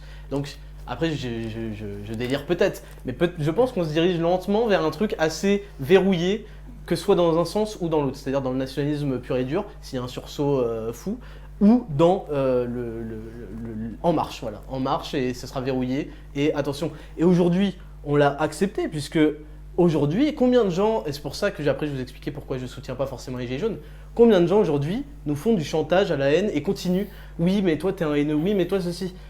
Ok. C'est-à-dire qu'on a déjà accepté de verrouiller certaines opinions. Et quand on va continuer avec l'aval de la population, et je suis désolé mais c'est aussi une des raisons pour lesquelles je ne peux pas les soutenir, je pense qu'on peut se diriger lentement vers ça, voilà, c'est pour mon avis. Mec du milieu. Moi j'avais juste un truc à te demander, est-ce que tu trouves qu'aujourd'hui tu es vraiment libre? Je compare pas. Ça dépend de la dictature avec quel genre de liberté. Moi, vous trouvez que vous êtes vraiment libre de vous exprimer. Je vais te lier la liberté. Libre de faire tout ce que vous voulez. Et je vais te lier. Pour moi, la liberté aujourd'hui, ta liberté d'expression dépend de ta liberté économique. C'est ce que j'allais dire, exactement. Vas-y, Valek. Parce qu'ils attaquent au portefeuille, en fait. C'est juste ça. T'es libre de dire ce que tu veux, mais t'es attaqué là où ça fait mal. Tant que tu peux payer. Voilà, exactement. Si tu peux pas. C'est-à-dire que. Ça m'intéresse comme. C'est-à-dire que. Alors, je vais t'expliquer très simplement. Ah, si. Tu peux le savoir avec un exemple récent. Quand tes opinions déplaisent, tu es ostracisé socialement. Les boîtes ne te recrutent pas forcément, donc il y a une réelle discrimination. On parle de discrimination ethnique, sexuelle ou quoi. Il y a une discrimination idéologique qui est absolue, évidente. Ouais. Donc économiquement, c'est plus difficile. Tu ne peux pas avoir 600 000 abonnés sur YouTube, à faire des millions de vues, je vois ce que tu veux dire, et être sponsorisé par Schweppes, tu vois. c'est pas le cas. C'est de ça que je parle. Et puis, évidemment, il y a des choses qui sont dans le cadre de la loi. Les lois se défont, et les lois récentes interdisent un bon nombre de discours. C'est pas forcément le sujet, je vais laisser Valek s'exprimer, après Zach si tu veux réagir. Ouais. Ah oui, non, vas-y Valek. Non, mais c'est clair et net, je veux dire, dans le sens où, moi je vais prendre mon exemple par rapport à mes vidéos. J'ai toujours été démonétisé, censuré, parfois des excuses bidons, etc. Faites des dons. Faites des dons. Mais ouais, vous cassez les couilles, pourquoi on vous demande des dons? Parce qu'on est en Hesse. Non mais oui, on est en Hesse. Non mais les gens se rendent pas compte, c'est que je veux dire, même s'il y a des gens qui sont d'accord avec nos discours, j'en suis sûr qu'il y a même des gens chez YouTube, par exemple, qui sont d'accord avec nos discours.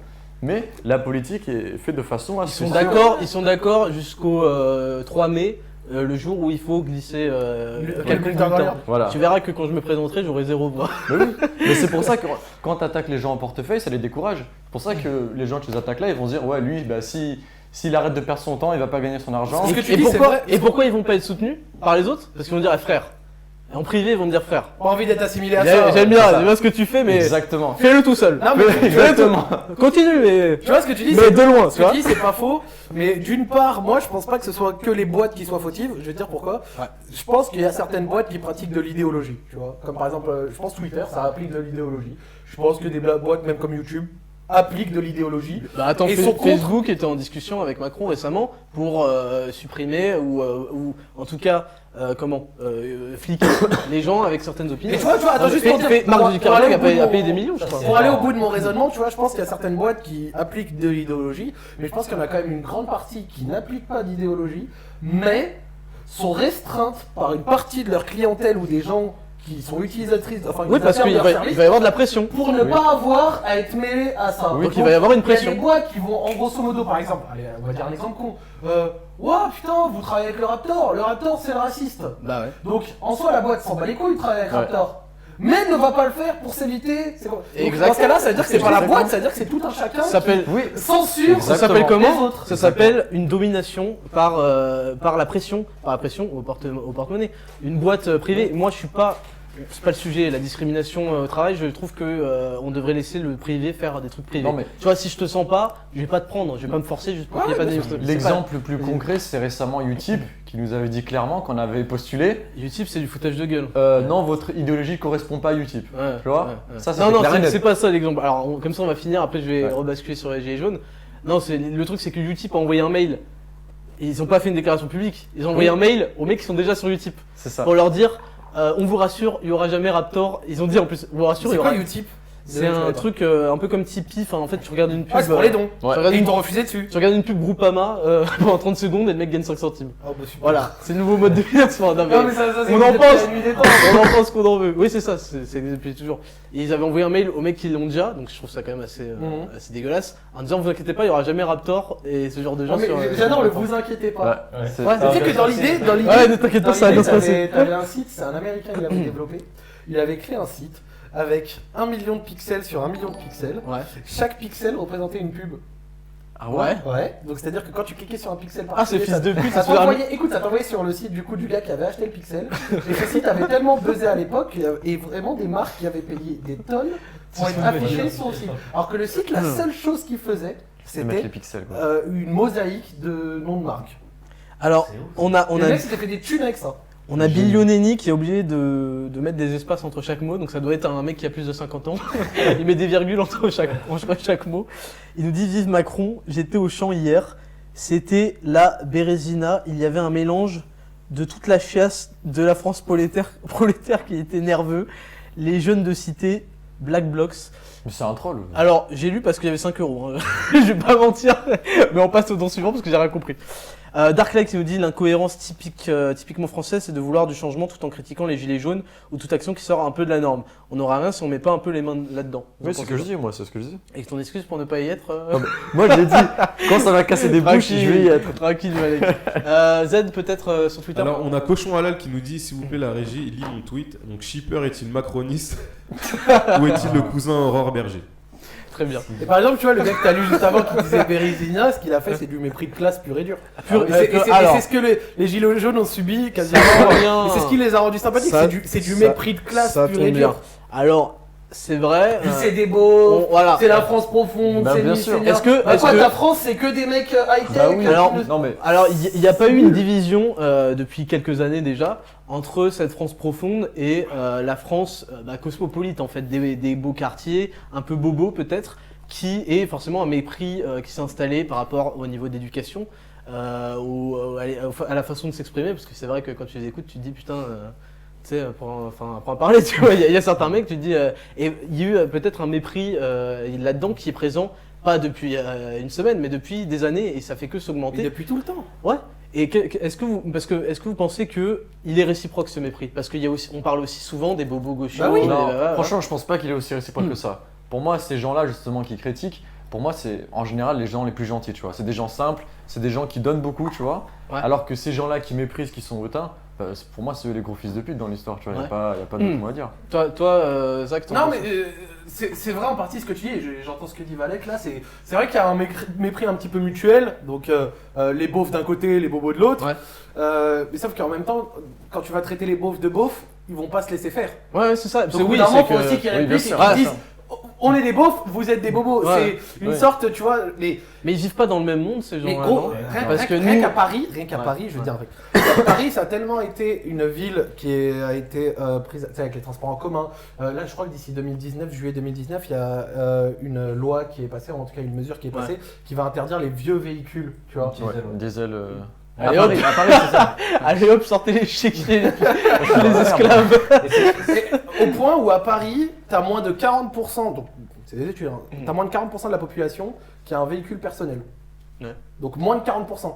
Donc c'est une ville qui ne se sent absolument, qui est totalement déconnectée du prisme, du problème du diesel, du reste français. Mais attends, parce que donc c'est facile pour le Parisien qui prend sa ligne 13 tous les jours, qui certes est bondé un petit peu casse-couille, mais qui va de là où il veut, alors que le bonhomme qui va habiter à Saint-Martin-en-Laye, qui travaille dans la grande ville à côté. C'est évident, et moi il y a un problème que je reproche aux Français, mais pas qu'aux Français évidemment, c'est tout le monde, et c'est dommage. C'est que tu dois être capable d'empathie ou de compréhension des problèmes des autres. Je dis pas qu'ils n'en sont pas capables, je dis juste que la plupart du temps, quand ça ne les touche pas, et c'est le cas pour tout, regardez les monétisations YouTube, aujourd'hui ils font pipi, je commence à pleurer, je sais pas quoi, alors que ça touchait tout le monde avant eux. Tout à l'heure, tu as demandé pourquoi est-ce que vous n'avez pas participé au truc Gilets jaunes, moi j'avais pas répondu.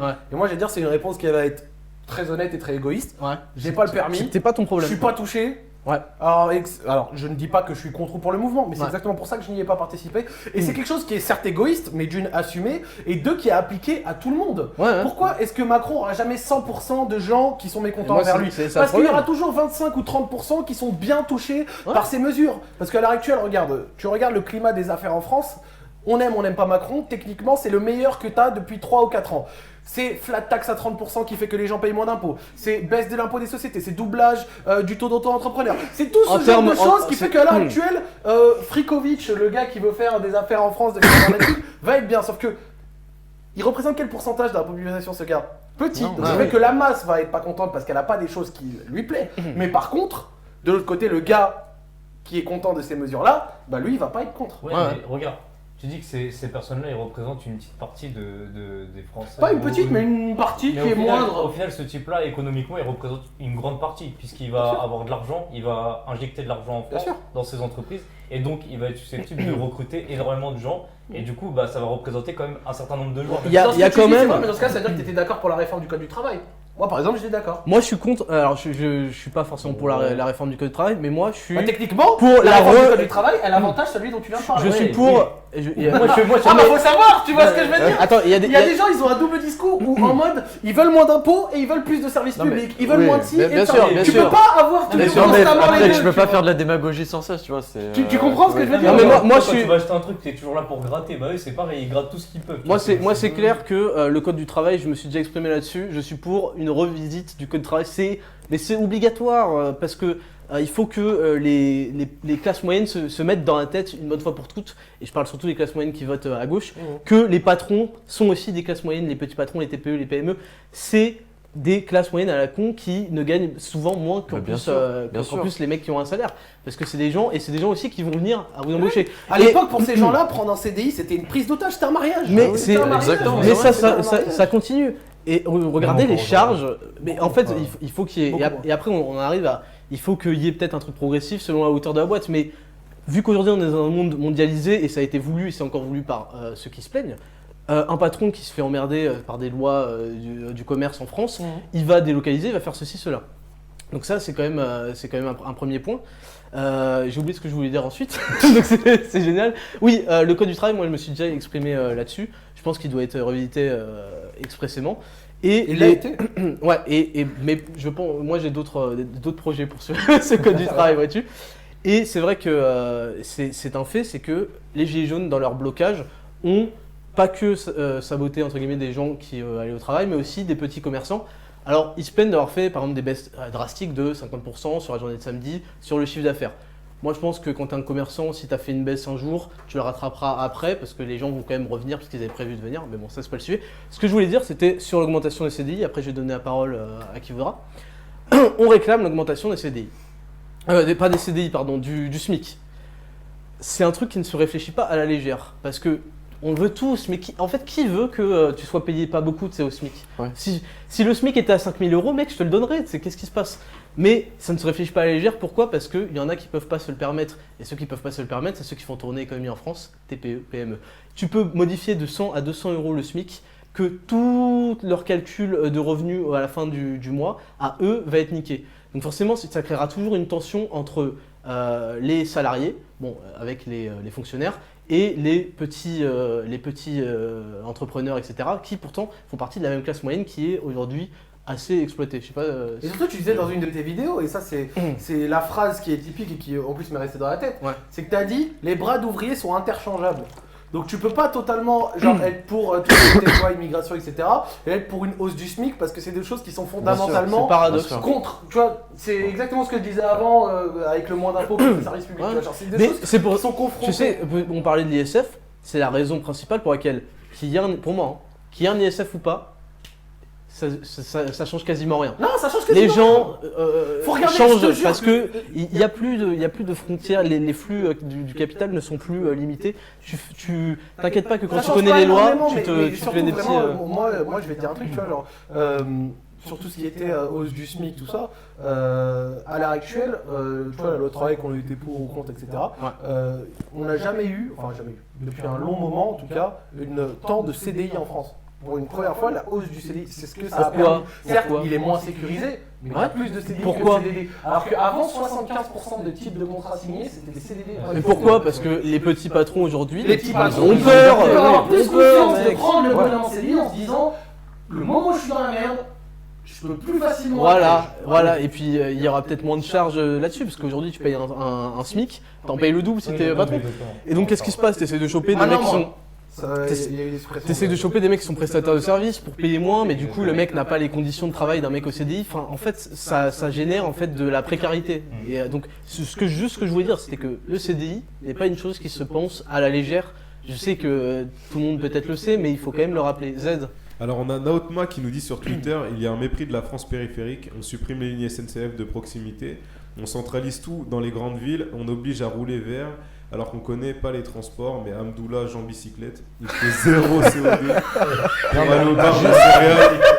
pour aller au bar de céréales du 16e. C'est vrai que le bar à céréales, c'est quelque chose. Non, mais juste pour revenir sur le SMIC, je vais un peu faire mon gaucho là-dessus, mais je pense pas que les gens veulent augmenter le SMIC juste pour gagner plus, tu vois. C'est des gens qui sont en galère. Et moi je les comprends, tu vois. Il y en a quand tu vois des mecs qui. Moi aussi je les comprends, mec. Non mais c'est pour ça que je pense que eux aujourd'hui sont en train de se plaindre parce qu'ils se disent on est de plus en plus taxés et la politique elle ne nous concerne pas vraiment, tu vois. On n'est pas favorisé par cette politique là, alors que ces gens-là c'est quelque part la majorité, tu vois. Donc c'est pour ça que moi quelque part je les comprends. Et la question est de savoir c'est qu'est-ce qu'on fait? On continue comme ça et on laisse ces gens-là comme ça ou c'est quoi? Mais déjà alors vous savez pourquoi le carburant augmente? Oui, bien sûr, parce qu'on veut faire la transition vers l'écologie. Voilà, alors en fait, c'est ça, c'est que le gouvernement français a décidé de dire vous allez devenir écolo, et pour devenir écolo, en fait, il s'agit de faire payer plus l'essence, parce que ça vous dissuadera, comme les cigarettes, ça va vous dissuader. Ça a été pris dans la même loi, juste au passage, ça a été pris dans la même loi que les assiettes en plastique, les pailles, les couverts en plastique, etc., qui vont être à terme. Attends, mais j'en arrive à la conclusion, les pailles en plastique, blabla. Le problème c'est que le gasoil tu le choisis pas par facilité. Bon, c'est vrai qu'en fait on sait pas parce que ça peut peut-être supprimer les mecs qui font un aller-retour, ça m'étonnerait, tu vois. Mais le gasoil on le prend pas par facilité comme on prend une clope ou je sais pas, c'est pas par confort, c'est par obligation. Par nécessité. Donc en fait ils ont décidé de dire bon ça va vous dissuader de faire un truc que vous êtes obligé de faire. Et après ils vous ont fait ça. Surtout que quelque part, attends excuse-moi, quelque part on est en train de dire justement à ces gens-là.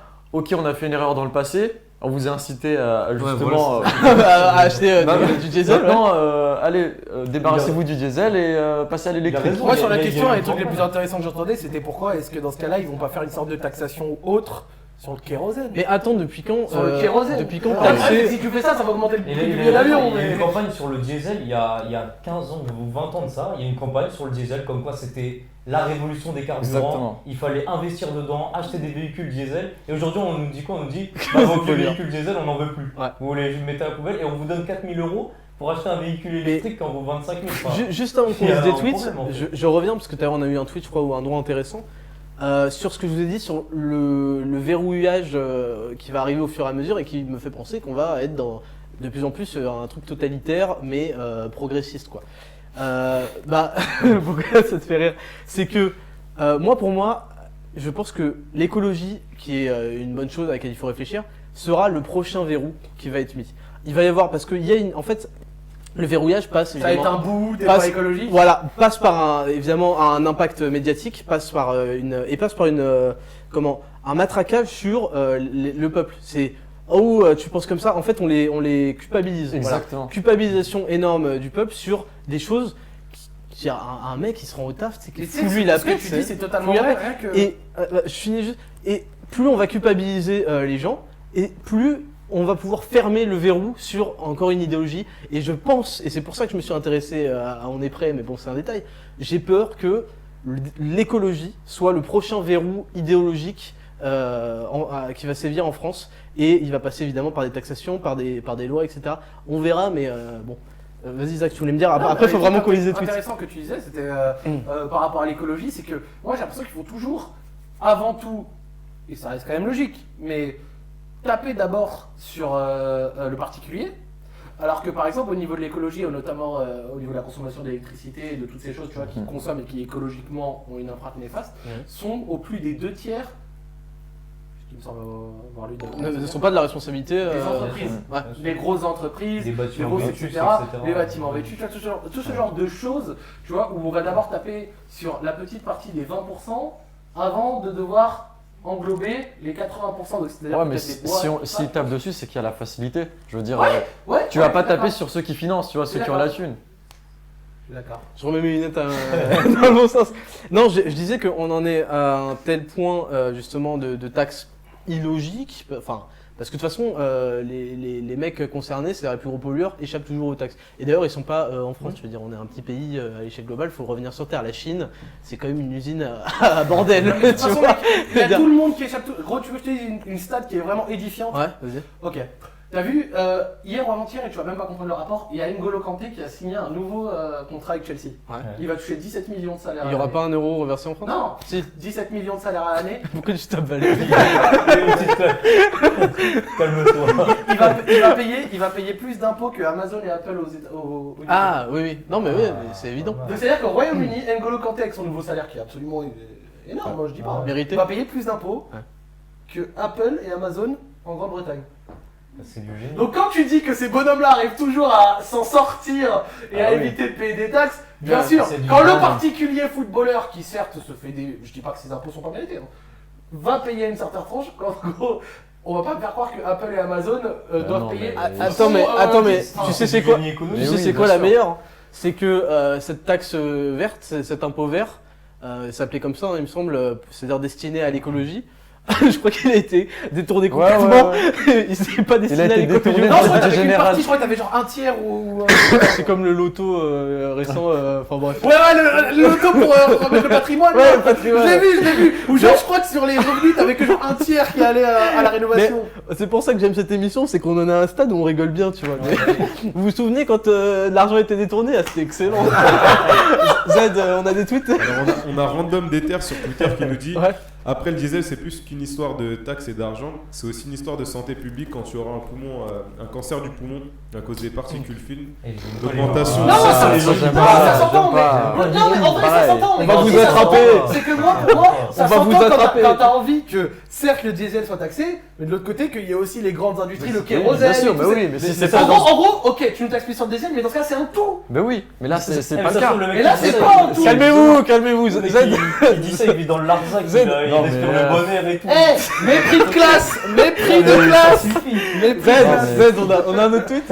Alors on a Az sur Twitter qui nous dit: tu ne parles pas des centrales pétrolières de Total qui ont été enlevées en Iran à cause des États-Unis. c'était sûr que ça allait entraîner des taxes. Ah, mais après, c'est Ah oui, non, mais c'est pas. Oui, c'est vrai que c'est pas que à cause de la taxe écologique ou je sais pas quoi. C'est évidemment, il y a les cours du pétrole qui varient. Ceci dit, et c'est ce qui est le cas au Royaume-Uni, le gouvernement à tout moment peut décider un gel des prix. Il décide, le prix sera gelé, on va amortir ça à travers d'autres taxes. Non, mais ça, faut pas oublier, je l'ai dit en début de live, donc je le répète pour ceux qui sont venus en cours, c'est que c'était des taxes qui avaient été surtout décidées dans une loi de 2015 et qu'il y a eu une première augmentation. 1er janvier, tu as une nouvelle, et à terme jusqu'en 2022, ce sera une hausse de taxes de 30% sur le diesel et 15% sur l'essence d'ici 2022. Enfin 15%, 30 et 15 centimes, pardon. Et le chauffage et compagnie qui va augmenter à chaque fois.